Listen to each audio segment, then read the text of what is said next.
Jonathan, welcome. Good to see you. The stock is up about 30-some% today. It was up sizably yesterday, largely on the speculation that it had instantly become a takeover target.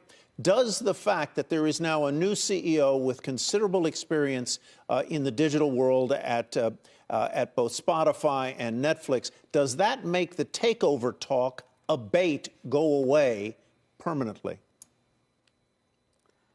Yeah, permanent's a long tenure to comment on. Okay. And thanks for having me, give Tyler. you that. But yesterday we put out a note to our investor clients, really highlighting, in our view, a low probability of a successful takeout. I mean, you always do need a willing buyer and seller in any takeout for it to be successful. So we see a lot of challenges with that view. But maybe more importantly, I think today personifies a really big shift in the organization that is maybe more important than the near-term takeout risk. And that's really the reason for our price target raise and really our positive thesis from here, even after a really big rally from the lows. So is your sense that the worst may be behind it for this company, that maybe the stock, obviously that's a hard thing to predict, that maybe the stock has hit its midterm low and that it is up from here, on the sense that not only did they bring in a new CEO, but they really did a kind of kitchen sink dump of numbers?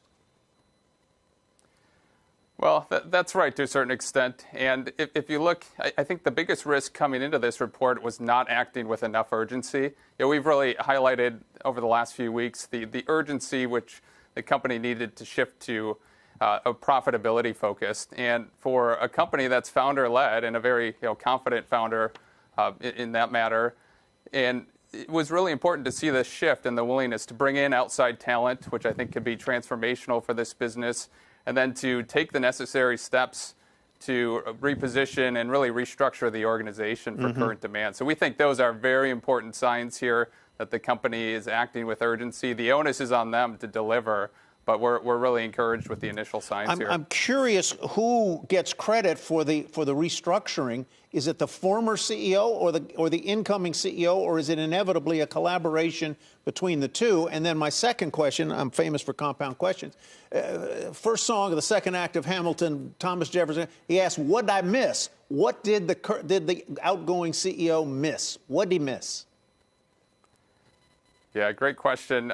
Forecasting demand in COVID for any industry, especially at-home fitness, has been very challenging. So, really, if you step back the last 2 to 4 quarters, I think the company mispredicted and overpredicted the demand that we'd see here. And so there was a lot of overbuilding, a lot of excess spending. And Barry McCarthy, who my understanding is starts tomorrow, has experience working with founders. John Foley's not going away. They're going to be working side by side in John's new role. And I think both will get due credit for a successful turnaround with time here. Yeah, it's interesting. Yeah, you're right. I hadn't thought of that. He worked with Hastings. He worked with whoever the founder CEO was of Spotify as well, I'm sure. Interesting conversation, Jonathan. We'll be watching the stock and probably have you back soon. Thank you.